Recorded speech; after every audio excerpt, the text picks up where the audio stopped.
Well, c'est une zone qui est extrêmement dense. Et d'après l'information que nous avons joint de travaux publics, qui étaient fait une enquête sur le bâti, en Delmas 32A, il y a environ 126 000 personnes qui vivent là avant.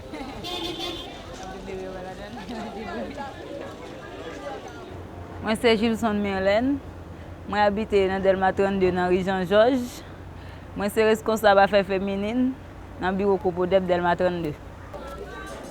Quand je suis devant la caille, j'ai 20 ans. Après ça, moi, j'habite avec mon grand frère. Après, nous avons fait manger ici. Après ça, pendant le séisme, nous avons tombé. Et puis nous servi dans la caille là. Là, c'est mon salle à manger. Un côté de dormir. Ici. Et ça c'est pas du radien. Toilette là, il n'y a pas de... L'eau, nous venons de l'eau dans le tuyau, dans le site. Et nous avons un tuyau dans la cour. Première fois en train de Delmas 32. Vous sentez que c'est une communauté, et tant bien que mal, qui vivent avec une précarité dans l'environnement.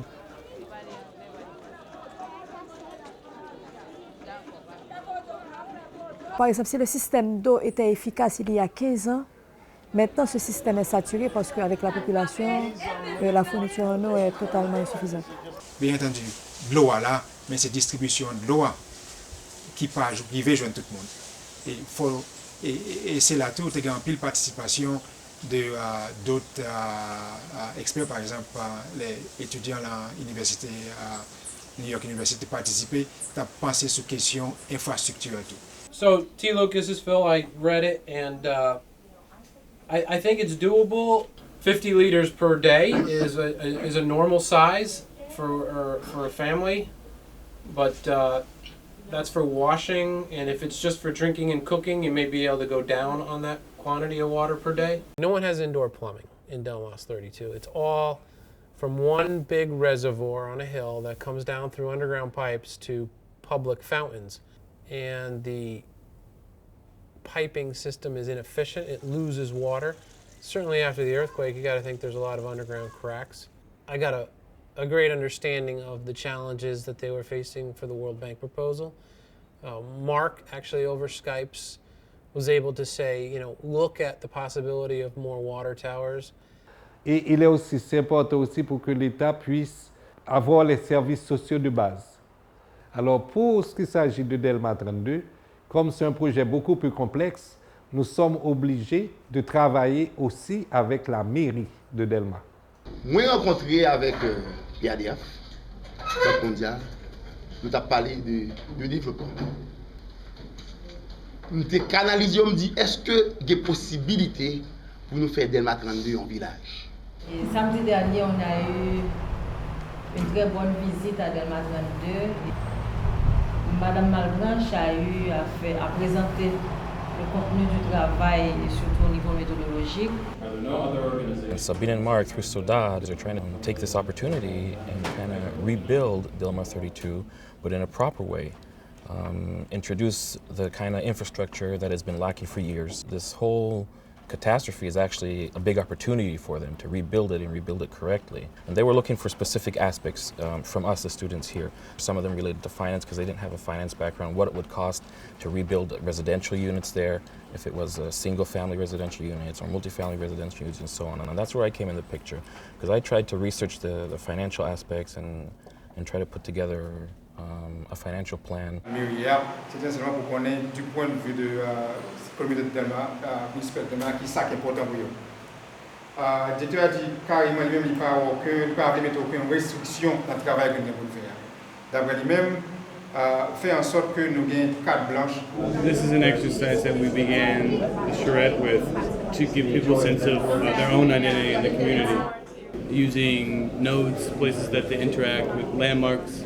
So what you see is people's mental maps of their own community. The ravines play a prominent role in the neighborhood. Delmas 32, which is a commercial street you see over and over again. Others show their route from their homes throughout the day in terms of businesses they frequent, the market. And what we were trying to do is capture the daily life of the individual. After this process here of mental mapping, we had a process where individuals broke into work groups and talked about separate themes. We have economy, we have housing, infrastructure, social, environment.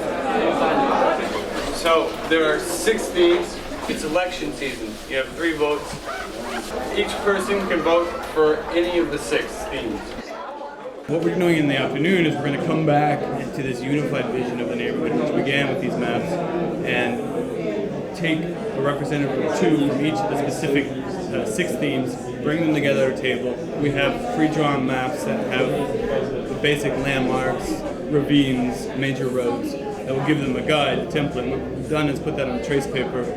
What they're going to do is put specific items on the map that have to do with the economy, a market perhaps, or environment, the ravines and issues around the ravines. Again, challenges and opportunities. What we're hoping to be able to do at the end of the day is take those maps, superimpose them on top of each other, and have a consensual community vision that we can then use as a foundation for the next step in this development. The starting point for any plan is this process because it engages the community.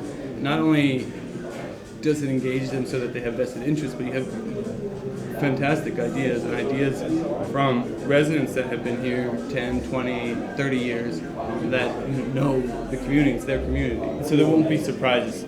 La planification et l'aménagement, c'est la capacité de matérialiser les rêves des communautés.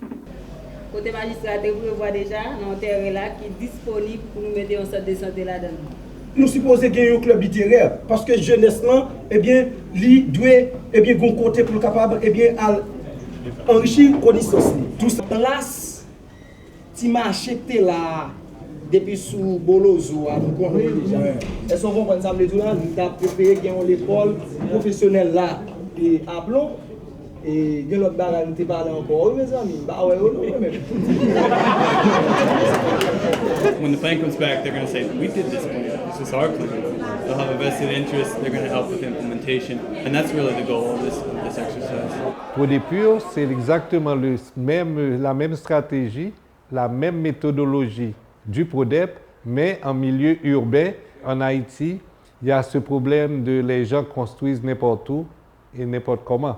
Donc, c'est sûr, pour Delmas 32, il faut qu'il y ait déjà délimité certaines zones pour dire, par exemple, à côté, par exemple, des ravins, il n'est pas question de construire.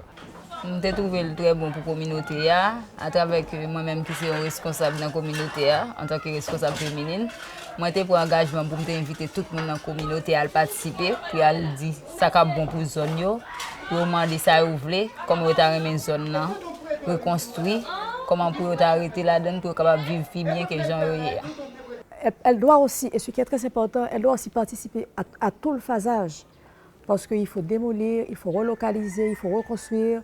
Et si elle est impliquée, elle sera impliquée dans tout le processus. Et je pense qu'à la fin, ça sera peut-être, en Haïti, on espère, un projet où enfin, les gens auront droit aux services qu'ils méritent, ils auront droit à l'environnement qu'ils méritent, et ils se rendront compte aussi qu'ils ont droit à une qualité de vie comme tout individu.